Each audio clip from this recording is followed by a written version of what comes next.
Hi hello ಎಲ್ಲರಿಗೂ ನಮಸ್ಕಾರ. Ma'am story ಚಾನಲ್ಗೆ ಸ್ವಾಗತ. ಇವತ್ತಿನ ವಿಡಿಯೋದಲ್ಲಿ ಕಾಯಿ ಒಬ್ಬಟ್ಟು ಹೇಗೆ ಮಾಡೋದು ಅಂತ ನೋಡೋಣ ಬನ್ನಿ. ತುಂಬ ಈಸಿಯಾಗಿ ಮಾಡ್ಕೊಬೋದು. ಟೈಮ್ ಕನ್ಸ್ಯೂಮಿಂಗ್ ಹೌದು. ಹೇಗೆ ಮಾಡೋದು ಅಂತ ತಿಳಿಸ್ತೀನಿ ಬನ್ನಿ. ಮೊದಲಿಗೆ ನಾನಿಲ್ಲಿ ಮೈದಾ ತಗೊತಿದ್ದೀನಿ. ಮೈದಾ ಒಂದು 3 ಕಪ್ಪು, ರವೆ 1 ಕಪ್ ತೊಗೊತಿದ್ದೀನಿ. ಯಾವ ಕಪ್ಪಲ್ಲಿ ಮೈದಾ ಹಾಕ್ಕೊಂಡಿದ್ದೀನೋ ಅದೇ ಕಪ್ಪಲ್ಲಿ 1 ಕಪ್ಪಷ್ಟು ರವೆ ತೊಗೊತಿದ್ದೀನಿ. ಅರಿಶಿಣ ಸ್ವಲ್ಪ, ಉಪ್ಪು ಸ್ವಲ್ಪ, ಸೋಡಾ ಸ್ವಲ್ಪ ಹಾಕ್ಕೊಂಡಿದ್ದೀನಿ. ಸೋಡಾ ಆಪ್ಷನಲ್, ಬೇಕಾದರೆ ಹಾಕ್ಕೊಳ್ಳಿ ಅಥವಾ you can skip it. So ಇದನ್ನು ಚೆನ್ನಾಗಿ ಮಿಕ್ಸ್ ಮಾಡ್ಕೋಬೇಕು. ಮಿಕ್ಸ್ ಮಾಡ್ಕೊಂಡಾದ್ಮೇಲೆ ಈ ರೀತಿ ಸ್ವಲ್ಪ ಸ್ವಲ್ಪ ನೀರು ಹಾಕ್ಕೊಂಡು ಕಳಿಸ್ತಾ ಹೋಗಬೇಕು.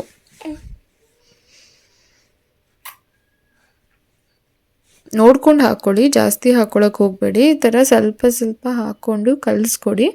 ನೆಕ್ಸ್ಟ್ ನಾನಿಲ್ಲಿ ಒಂದು 2 ಸ್ಪೂನಷ್ಟು ಆಯಿಲ್ನ ಹಾಕ್ಕೊತಿದ್ದೀನಿ. ಆಯಿಲ್ ಇನ್ನೂ ಬೇಕಂದರೆ ಹಾಕ್ಕೋಬೋದು. ಸೊ ನೋಡಿ, ಈ ರೀತಿ ಮಿಕ್ಸ್ ಮಾಡಿ ಒಂದು 1 ಅವರ್ವರೆಗೂ ಆ ರೀತಿಯೇ ಬಿಡೋಣ. ಸೊ ನೆಕ್ಸ್ಟ್ ನಾನಿಲ್ಲಿ ಒಂದು ಪಾತ್ರೆಯಲ್ಲಿ ನೀರು ಕಾಯ್ಸೋಕೆ ಇಕ್ಕಿದ್ದೀನಿ. ಅದಕ್ಕಾದ ಮೇಲೆ ಅದಕ್ಕೆ ಬೇಳೆ ಹಾಕ್ಕೊತಿದ್ದೀನಿ. ಬೇಳೆ ನಾನಿಲ್ಲಿ ಒಂದು 3 ಕಪ್ಪಷ್ಟು ಬೇಳೆನ ನಾನು ಸೇರಿಸ್ತಿದ್ದೀನಿ. ಮೈದಾ ಯಾವ ಕಪ್ಪಲ್ಲಿ ಹಾಕಿದೆ ಅದೇ ಕಪ್ಪಲ್ಲಿ 3 ಕಪ್ಪಷ್ಟು ಬೇಳೆನ ನಾನಿಲ್ಲಿ ಸೇರಿಸ್ತಿದ್ದೀನಿ. ಸೊ ಈ ರೀತಿ ನೋಡ್ತಾ ಇರ್ಬೋದು ನೀವು ಯಾವ ರೀತಿ ಅದು ಬೇಯ್ತಿದೆ ಅಂತ. ಒಂದು ಬೇಳೆನ ಎತ್ಕೊಂಡು ನೀವು ಈ ರೀತಿ ಪ್ರೆಸ್ ಮಾಡಿ ನೋಡ್ಬೋದು, ಓಕೆನಾ, ಇದು ಬೆಂದಿದೆಯಾ ಇಲ್ವಾ ಅಂತ. ಸೊ ಇದು ಆಗಿದೆ ಈಗ.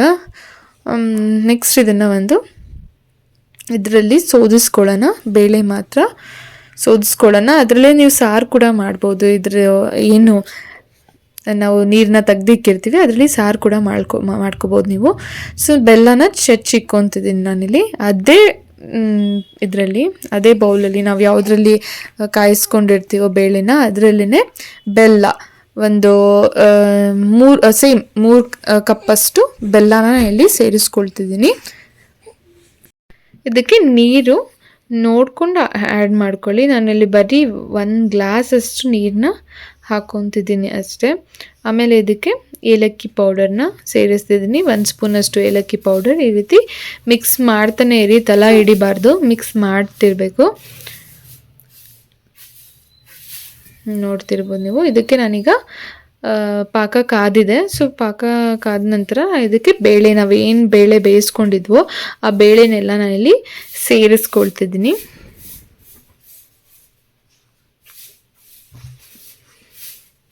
ಬೇಳೆನೆಲ್ಲ ಸೇರಿಸ್ಕೊಂಡಾದ್ಮೇಲೆ ಚೆನ್ನಾಗಿ ಕೈ ಆಡಿಸ್ತಾನೆ ಇರಬೇಕು. ಈ ರೀತಿ ಮಿಕ್ಸ್ ಮಾಡ್ತಾನೆ ಇರಿ.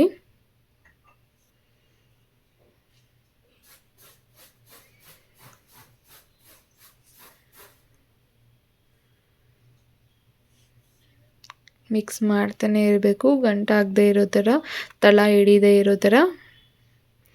ನೆಕ್ಸ್ಟ್ ಇದಕ್ಕೆ ಕೊಬ್ಬರಿ, 1 ಕಪ್ಪಷ್ಟು ಕೊಬ್ಬರಿನ ತಗೊಂಡಿದ್ದೀನಿ ನಾನು. ಮೈದಾ ಯಾವ ಕಪ್ಪಲ್ಲಿ ತಗೊಂಡಿದ್ದೆ ಮತ್ತು ಬೇಳೆ ಯಾವ ಕಪ್ಪಲ್ಲಿ ತಗೊಂಡಿದ್ದೆ ಅದೇ ಕಪ್ಪಲ್ಲಿ ನಾನು 1 ಕಪ್ಪಷ್ಟು ಕೊಬ್ಬರಿ ತುರಿನ ತಗೊಂಡಿದ್ದೀನಿ, ತುರಿದ್ಬಿಟ್ಟು. ಸೊ ಇದನ್ನು ಕೂಡ ಚೆನ್ನಾಗಿ ಮಿಕ್ಸ್ ಮಾಡ್ಕೊಳ್ಳೋಣ. ನೆಕ್ಸ್ಟ್ ಇದೆಲ್ಲ ಏನಿದೆ ತಣ್ಣಗಾದ್ಮೇಲೆ ಇದನ್ನು ನಾವು ಮಿಕ್ಸಿ ಜಾರಿಗೆ ಹಾಕಬೇಕು, ತಣ್ಣಗಾದ್ಮೇಲೆ, ಓಕೆನಾ. ಸೊ ಇದು ನೋಡ್ಬೋದು ಈ ರೀತಿ ಆಗಿದೆ, ನುಣ್ಣಕ್ಕೆ ರುಬ್ಕೊಳ್ಳಿ. ಸೊ ನೆಕ್ಸ್ಟ್ ಇದು 1 ಅವರ್ ಆಗಿದೆ. 1 ಅವರ್ ಆದಮೇಲೆ ಇದನ್ನು ಉಂಡೆ ರೀತಿ ಮಾಡಿಕೊಂಡು ಇದನ್ನು ಪೇಪರಿಗೆ ಈ ರೀತಿ ಇದ್ರ ಒಳಗಡೆ ಇದು ಏನು ಮಿಶ್ರಣ ನಾವು ಮಾಡ್ಕೊಂಡಿದ್ದೀವೋ ಅದನ್ನು ಹಾಕಿ ಈ ರೀತಿ ನಾನು ತೋರಿಸ್ತೀನಲ್ವ, ಈ ರೀತಿ ಮಾಡ್ಕೊಳ್ಳಿ. ಸೊ ನಂತರ ಇದನ್ನು ತಟ್ಕೋಬೇಕಾಗತ್ತೆ.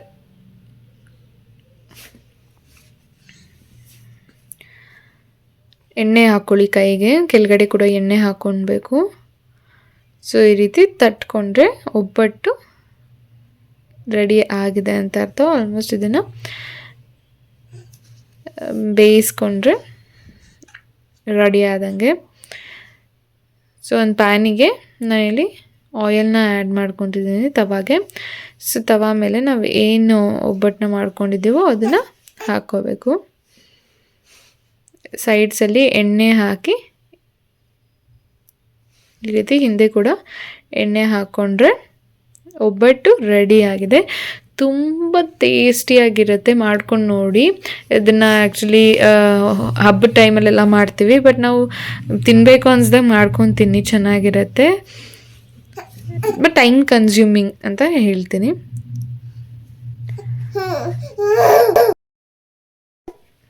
ಒಬ್ಬಟ್ಟು ರೆಡಿ ಆಗಿದೆ. ಸೊ ಇದ್ರ ಮೇಲೆ ನೀವು ತುಪ್ಪ ಕೂಡ ಹಾಕೊಂಡು ತಿನ್ಬೋದು. ಈಗ ನಾನು ಸರ್ವಿಂಗ್ ಬೌಲಿಗೆ ಹಾಕ್ಕೊಳ್ತೀನಿ. ನೋಡ್ತಿರ್ಬೋದು ನೀವು ಎಷ್ಟು ಚೆನ್ನಾಗಿದೆ ಅಂತ. ಸೊ ಇದಕ್ಕೆ ತುಪ್ಪ ಹಾಕ್ಕೊಂಡು ತಿನ್ನಿ, ತುಂಬ ಟೇಸ್ಟಿಯಾಗಿರುತ್ತೆ. ಯಾರೆಲ್ಲ ಇನ್ನೂ ನನ್ನ ಚಾನಲ್ನ ಸಬ್ಸ್ಕ್ರೈಬ್ ಮಾಡ್ಕೊಂಡಿಲ್ಲ ದಯವಿಟ್ಟು ಲೈಕ್ ಮಾಡಿ, ಸಬ್ಸ್ಕ್ರೈಬ್ ಮಾಡಿ, ಶೇರ್ ಮಾಡಿ. Thank you. Keep watching.